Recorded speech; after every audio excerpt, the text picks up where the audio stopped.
महापालिकेने नोटीस दिलेल्या आहेत. मात्र ही सगळी सुडापोटी राजकीय कारवाई आहे असं एमआयएमचं म्हणणं आहे आणि त्या विरोधात आता ते हायकोर्टामध्ये अपील त्यांनी दाखल केली आहे. अन्यायकारक कारवाईच्या विरोधात दाद मागतोय असं त्यांचं म्हणणं आहे. काय सांगा? निदा खान प्रकरणामध्ये निदा ही मतींच्या घरामध्ये सापडली. तिची आई, मावशी, भाऊ, वडील आणि ती जवळपास 30-35 दिवस त्या ठिकाणी तिने मुक्काम केला. जेव्हा चौकशीमध्ये ही सापडली त्या टायमाला असं कळालं की ते घर मतीन पटेल नावाच्या एमआयएमच्या नगरसेवकाचं आहे. मग कॉर्पोरेशननी आणि पोलिसांनी सुद्धा एक कारवाई त्यावर केली, त्यांना नोटीस दिलेली आहे. एखादं अतिक्रमण पाडताना एक माणुसकी या नात्यानं नोटीस द्यावी आणि कागदपत्र मागून घ्यावे, हे एक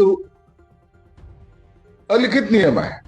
इलिगल असेल तर तुम्ही तातडीने सुद्धा पाडू शकता, त्याला कोणते धरबंध नाही. परंतु आता 3 दिवसानंतर काही लोक म्हणजे मतीन आणि ते सर्व हायकोर्टात गेले. एकीकडे जेव्हा त्यांना विचारलं जातं मग हे घर कुणाचं आहे ते तर माहित नाही. अरे तुमचं नाही ना, मग तुम्ही कोर्टात कशाला चालले? म्हणजे एकीकडे घराची मालकी माझी नाही असं म्हणायचं, दुसरीकडे माझं घर पाडू नका म्हणून कोर्टात जायचं. हा दुपट्टीपणा जो आहे ना, हा त्याच्या अंगलट येणार आहे. मला वाटतं कॉर्पोरेशनची 3 दिवसाची नोटीस दिलेली आहे, तो वेळ संपलेला आहे आणि कॉर्पोरेशनने आता धडक कारवाई ही केली पाहिजे. आरोपीला लपवणं आणि तेही अशा गुन्ह्यामध्ये, हा सर्वात मोठा भयंकर गुन्हा आहे आणि कॉर्पोरेशन मला वाटतं आज ती कारवाई नक्की करेल असा मला विश्वास आहे. तुम्ही अनेक आरोप केले विद्यार्थ्यांवर, मात्र त्यांची कुठलीही चौकशी अद्याप सुरू नाही. सध्या ते टाळताय पूर्ण, पण चौकशीही नाही. चौकशी होईल. एक बाजू तुम्ही पाहून घ्या की ही निदा खान, मी वारंवार सर्व चॅनलच्या माध्यमातून सांगतोय की निदा खान एक पेड वर्कर आहे. अशा अनेक निदा खान या महाराष्ट्रात आहेत. छोटं प्रकरण नाही आहे. धर्मांतर करणं ही एक मोहीम या एमआयएमने इतरांच्या साथीने राबवलेली आहे आणि म्हणून लव्ह जिहाद असेल, धर्मांतर असेल किंवा ड्रग्सचा सप्लाय असेल, या सगळ्या प्रकरणाचे सूत्रधार इम्तियाज जलील आणि त्यांचा ग्रुप, गँग ही आहे. म्हणून आता ही चौकशीमध्ये सर्व निष्पन्न होईल. पोलीस उठून ताबडतोब धरणार असं कधी होत नाही. त्यांनी त्यांच्या पद्धतीने पूर्ण तपास जेव्हा होईल, कॉन्क्रीट जेव्हा त्यांच्याकडे प्रूफ असेल, त्या टायमाला इम्तियाज जलील हा जेलमध्ये तुम्हाला दिसेल. म्हणजे मतीन, इम्तियाज जलील आणि इम्रान बक्ष आणखी काही लोक हे सगळं संबंधित आहे आणि त्यांच्या हे सगळं संबंधित आहे. हा एकाचं काम नाहीये. हे एमआयएम सुद्धा कुणाची तरी सांगण्यावर हे करते. हे रॅकेट फक्त महाराष्ट्रापुरतं नाही, हे इंटरनॅशनल रॅकेट आहे. हे पूर्ण या देशामध्ये 2 पद्धतीच्या कारवाई केल्या जातात. एक अतिरेकी कारवाई आणि दुसरी ही अशी छुपी कारवाई. म्हणून याचे सुद्धा सूत्रधार हे इंटरनॅशनल लेवलचे किंवा इतरचे, त्यांना फंडिंग दिले जातं.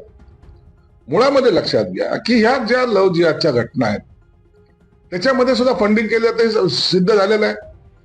ही हिदा खान, हिलाही फंडिंग होत होतं हे सिद्ध झालेलं आहे आणि तिला सपोर्ट करणारे उघडपणे सपोर्ट करतायत. किती हिंमत आहे एखाद्या माणसाला गुन्ह्यामध्ये जेव्हा तो एफआर त्याचा नावाचा फाटतो त्या टायमाला उघडपणे त्याला सपोर्ट करणं, याचा अर्थ हे सुद्धा देशद्रोह करतायत.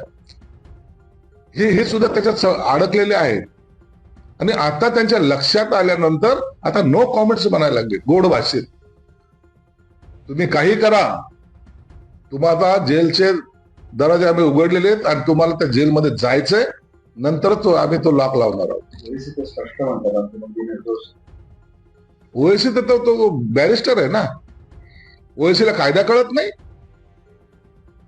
एखाद्याच्या नावाचा एफआर फाटला म्हणजे तो आरोपी होतो का नाही होतो. आरोप सिद्ध झाल्यानंतर त्याला शिक्षा होते, ते कोर्टात. म्हणून आरोपीला बिनधास्तपणे मोकळेपणे सोडता येत नाही किंवा त्याला फिरवता येत नाही. शेकडो असे आरोपी आहेत आजही त्यांची शिक्षा झालेली नाही, परंतु ते जेलमध्ये आहेत. हे ओएसीला माहित नाही. धर्माच्या नावाखाली इतर धर्मियांना वाटवण्याचं काम जे त्यांनी सुरू केलंय, आता त्याचा छडा लागल्याशिवाय राहणार नाही. तुम्ही त्यांच्या अतिक्रमणावर कारवाई करा म्हणतात, मात्र शिवसेना सत्ताधारी अनेक नगरसेवकांची अशी घरं आहेत की जे अतिक्रमित आहेत, त्यांच्यावर कारवाईचं महापालिका शकतोय करत. कुणाचंही अतिक्रमण असो, आणि मुळामध्ये लोकप्रतिनिधी तर असलंच नाही पाहिजे. लोकप्रतिनिधी जर अतिक्रमण केलं याचा अर्थ तुम्ही इतर अतिक्रमणाकडे तुम्ही बोट दाखवू शकत नाही. तुम्ही त्या पद्धतीने चांगलं राहिलं पाहिजे. आणि हे कुणाला एका पार्टीबद्दल संबंधित नाही. कोणीही अतिक्रमण केलं तर त्याचं नगरसेवक पद जातं, हे सिद्ध झालं पाहिजे. त्याचं नगरसेवक पद सुद्धा रद्द होतं. म्हणून नगरसेवकांनी अशा भानगडीमध्ये स्वतःहून कधी पडू नये आणि अतिक्रमण करू पण नाही, करणाऱ्याला पाठिंबा पण देऊ नये. मोदीच्या काटकसरीच्या आव्हानानंतर राज ठाकरेंचे कौतुक केलं आहे. ते म्हणतात मन की बात खूप झाली, आता अर्थतज्ञांचा एका संसदेचं विशेष अधिवेशन बोलतात. राज मोदी साहेबांनी जे काही आव्हान केलेलं आहे ते आपण सर्व जग पाहतंय. इराण, इस्रायल, अमेरिका या युद्धाचा भडका दिवसेंदिवस वाढतो. या देशामध्ये काही काळानंतर जर हे युद्ध लांबत गेलं तर ज्या ठिकाणून पेट्रोलचं, ऑइलचं सप्लाय होतं, डिझेलचं सप्लाय होतं, काय सर्व जे काही आयात जे केलं जातं सगळ्या देशामध्ये, तो जर थांबला तर देशावर किती मोठं संकट येणार आहे ही चाहूल पाहून मोदी साहेबांनी एक काटकसर करा असं एक म्हणल्यामुळं एवढं बबाल करण्याचं काहीच कारण नाही. रोजच्या जीवनातही जर तेवढी बचत केली तरी देशासाठी तर सपोर्टचा भाग असेल. म्हणून सोने खरेदी करू नका किंवा इंधनाची बचत करा हे मोदी साहेबांनी बनल्याबरोबर त्याच्यावर टीका करण्याचं काहीच कारण नाहीये ना. आपण अनेक वेळेला पाहतो, मुंबईमध्ये बघा, स्वतःच्या कार घेऊन जातात, गाडीमध्ये एक माणूस असतो, रोजच्या 1000 रुपयाचं पेट्रोल लावण्यापेक्षा मेट्रोने गेलं तर तुम्हाला 50 रुपयात जात आहेत. ही काटकसर का करू नये हा प्रश्न आहे. आणि हे सर्वांसाठी लागू आहे, सर्वसामान्य माणसासाठीच नाही तर मंत्र्यापासून तर खालच्या माणसापर्यंत हे सर्वांनी याचं पालन केलं पाहिजे. आपला पंतप्रधान आपल्याला आव्हान करतो तर त्याचा सन्मान आपण केला पाहिजे.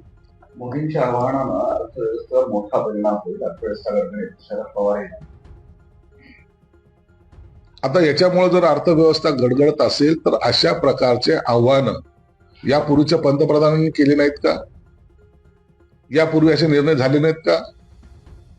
त्यावेळेला अर्थव्यवस्थेबद्दल आपण का नाही बोलले? म्हणून आता राजकारणासाठी राजकारण करू नका. जगावर आलेल्या संकटामध्ये आपण ठामपणे आपला देश मजबूतीने उभा राहायला पाहिजे, हे त्याच्या मागचं धोरण आहे. आव्हानानंतर मुख्यमंत्री देवेंद्र फडणवीस यांनी निर्णय घेतला की यापूर्वीच्या सर्व बैठका ऑनलाईन पद्धतीनेच घेईल, असं तुम्ही देखील करणार आहात. निश्चित आम्हाला या सगळ्या बाबीचा विचार जरूर करावा लागणार आहे. एखाद्या ठिकाणी बैठक घ्यायची, वेगवेगळ्या क्षेत्रातले वेगवेगळ्या भागातले अधिकारी बोलवायचे किंवा पदाधिकारी जर पक्षाचे असेल तर पदाधिकारी बोलवायचे आणि त्यांची सगळे जे काय गाड्या येतात, हे येतात, ताफा येतो, त्याच्यामुळे सुद्धा खर्चिक होतच आहे. म्हणून हे आता या काळापुरतं आपण हे ऑनलाईन पद्धतीने घेणं कधीही चांगलं. बाळासाहेब थोरात पण टीका केली की आव्हान केलं, आधी उधळपट्टी केली, आता काटकसर करण्याचं आवाहन करत आहे. आधी युद्ध नव्हतं, आता युद्ध सुरू झालेलं आहे. एवढं तर सेन्स असावं ना, कोणत्या वेळेला काय केलं पाहिजे. एखादी घटना जेव्हा घडते तर त्याचे परिणाम, दुष्परिणामाची जाणीव त्या वेळेला आपण स्वतःने समजून घेतली पाहिजे आणि त्या पद्धतीने वागलं पाहिजे. आता एवढं साधं गोष्ट जर आमच्या विरोधकाला कळत नसेल तर त्याचं आश्चर्य आहे. अशा वेळेला आपल्या पंतप्रधानांच्या बरोबर देश म्हणून आपण सर्वजण एक असलं पाहिजे, ही भूमिका सर्वांची असली पाहिजे. रोहित पवार यांनी राष्ट्रवादी फोटो मारलाय, असं म्हटलंय की सीएम व्हायचं असेल तर सत्ता सोडून भाजप विरोधात संघर्ष करावा लागेल. रोहित हा काही जास्त राजकीय तज्ञ नाहीये. कोणतं तरी एखादं स्टेटमेंट करून राजकारण स्वतःच्या भोवती फिरवण्याचा त्याचा प्रकार असतो. काकाकडून काहीतरी त्यांनी शिकलं पाहिजे. आताच या वयामध्ये इतक्या मोठ्या गोष्टी बनणं रोहित पवारला शुभ असतं.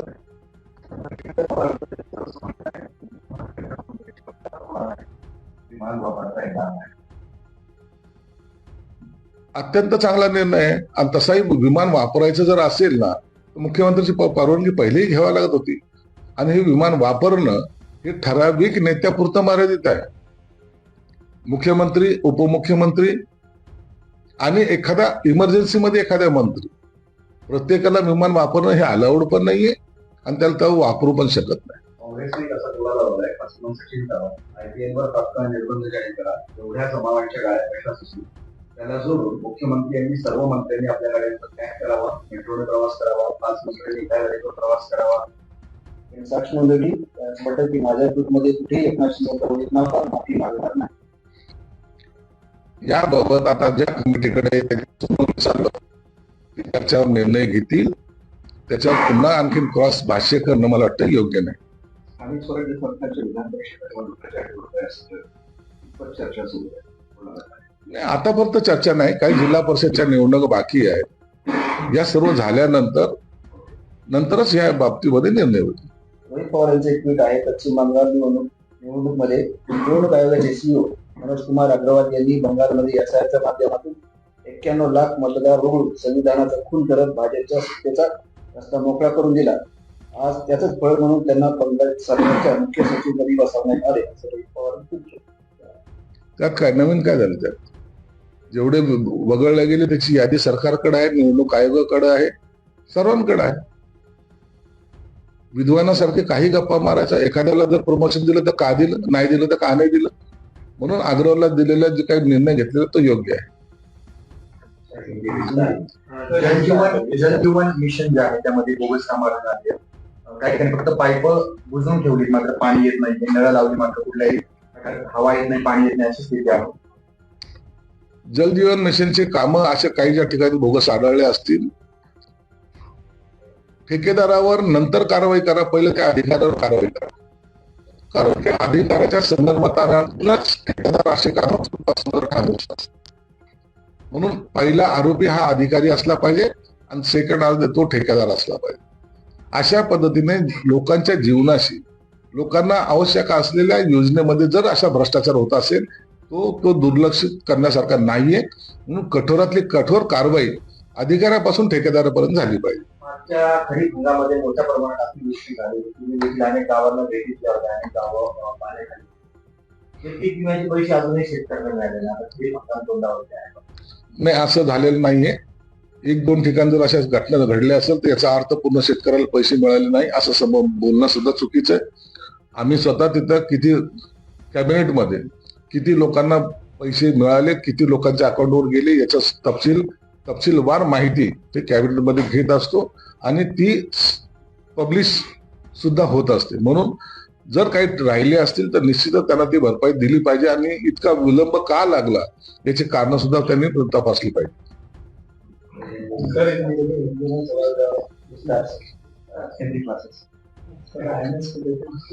तीन जरांगीच है आणि सोला तो है ना और केस सोला आप तो हम पेट गए.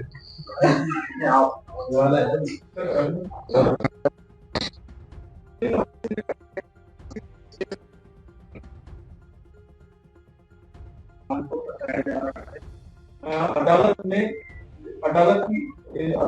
कानूनी जांच के सामने को टिक नहीं पाएंगे मामले. नासिक के टीसीएस मामले में निदा खान को फंसाया जा रहा है. ये जो ओवैसी ने बोला है, वो खुद ही बैरिस्टर है, अच्छे लॉयर है. निदा खान भाग क्यों रही थी? उसको किसने छुपाया क्यों? इतने सब होशियार लोग होने के बाद 43 डेज 43 दिन वो भाग रही थी. मुंब्रा गई, मुंब्रा से संभाजीनगर आई. यहाँ के यमायन के ही नगर सेवक ने उसको उसके घर में पनाह दी. 35 दिन वो वहां रही. भाई जब कोई आरोपी नहीं है, बेकसूर है, तो छुपते काय के लिए हो? कितनी भी इंक्वायरी होने दो. अगर तुमने कुछ किया नहीं तो कितना भी कस्टडी ले या इंक्वायरी करे, जो सच है वो सच ही निकलेगा. इसलिए ओवैसी अब उसका साथ इसलिए ले रहे कि वो निदा खान इम्तियाज जलील की रिश्तेदार भी निकली है और उसने जो तरीके से इम्तियाज जलील ने उसको पाठिंबा दिया था, उसकी वकालत की थी, अब उसके लिए इम्तियाज जलील भी जेल में जाएगा।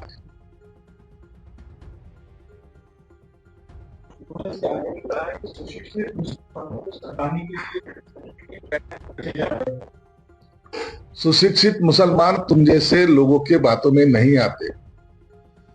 आज आप देखेंगे इनकी जो ये बयानबाजी है, ये सुशिक्षित मुसलमान बच्चे या बच्चियों को गुमराह करने के लिए ऐसी ये बात करते हैं। महाराष्ट्र में बहुत सारे मुस्लिम लीडर, ऐसे बड़े बड़े नेता हैं जो समाज के हित के लिए काम करते हैं। उसमें से एक ने भी इनको सपोर्ट नहीं किया, एक भी मुल्ला मौलवी ने इनको सपोर्ट नहीं किया। क्यों नहीं किया? क्योंकि इनकी जो हरकतें हैं वो समाज के हित में नहीं। अब ये जो हिदा खान है, ये पेड वर्कर थी, उसकी लाइफ तो खराब हो गई। इनकी भाषणबाजी चल रही है, समाज को भड़काने का काम चल रहा है, उसका लाइफ तो खराब कर दिया इन्होंने। ऐसे बहुत जनों की लाइफ खराब करने वाली ये यामायाम, अब इनके अब अंदर जाने का वक्त आया है। इसलिए मैं सरकार से भी दरखास्त किया है कि इम्तियाज जलील को अंदर डालो, उसकी कड़ी चौकसी करो, उसमें से सब सच बाहर आएगा।